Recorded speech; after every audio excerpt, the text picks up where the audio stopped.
Hi all, after very long time അല്ലേ. പിൻട്രസ്റ്റിൽ കൂടി ഇങ്ങനെ വെറുതെ സ്ക്രോൾ ചെയ്തിരുന്നപ്പോഴാണ് ഈ ഒരു ഐറ്റം കണ്ടത്. മടി കാരണം ക്രാഫ്റ്റ് വീഡിയോസ് ചെയ്തിട്ടൊക്കെ കുറേ നാളായി. അപ്പോഴാണ് ഈ ചെറിയ ക്യൂട്ടായിട്ടുള്ള ഐഡിയ കണ്ടത്. ഈ ഐറ്റം ഉണ്ടാക്കാൻ ആകെ വേണ്ടത് എന്തെങ്കിലും ഒരു കുപ്പിയുടെ മൂടിയും ഒരു ടൂത്ത് പിക്കും പിന്നെ ക്ലേയും മാത്രമാണ്. ഈ വീഡിയോയിൽ കാണുന്ന പോലെ ക്യാപ്പിൽ കുറച്ച് ക്ലേ ഫില്ലാക്കണം. ഇതാണ് നമ്മുടെ പോട്ട്.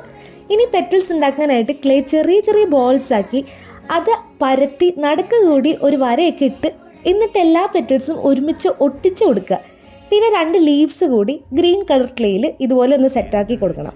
ഇതിലാകെ സൂക്ഷിക്കേണ്ടുള്ളതെന്ന് പറയുന്നത് ഈ ഉണ്ടാക്കി വെച്ച ഐറ്റംസ് ടൂത്ത് പിക്കിൽ ഒട്ടിക്കുമ്പോൾ ചപ്പി പോകരുത്, അത് മാത്രമേ ഉള്ളൂ. ഇല്ലെങ്കിൽ എൻ്റെ ഫ്ലവർ പോലെ ആകും. ഞാൻ ഒരു വിധമൊക്കെ സെറ്റാക്കി വെച്ചിട്ടുണ്ട്. എന്നിട്ട് ഇത് കാണാൻ ഭയങ്കര ഭംഗിയുണ്ടായിരുന്നു. എന്നിട്ട് ടൂത്ത് പിക്ക് പോട്ടിൽ ഇറക്കി വെച്ച് കൊടുക്കണം.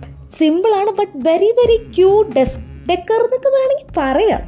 അപ്പോൾ വീഡിയോ ഇഷ്ടമായിട്ടുണ്ടെങ്കിൽ ലൈക്ക് ചെയ്ത് സബ്സ്ക്രൈബ് ചെയ്ത് സപ്പോർട്ട് ചെയ്യണേ. പിന്നെ എന്തെങ്കിലും ക്രാഫ്റ്റ് ഐഡിയാസ് ന്യൂ ആയിട്ട് പുതിയതായിട്ട് ഉണ്ടാക്കി നോക്കണമെങ്കിൽ കമൻസ് കൂടി പറയാനും മറക്കരുത്. അപ്പോൾ അത്രയേ ഉള്ളൂ. Bye bye.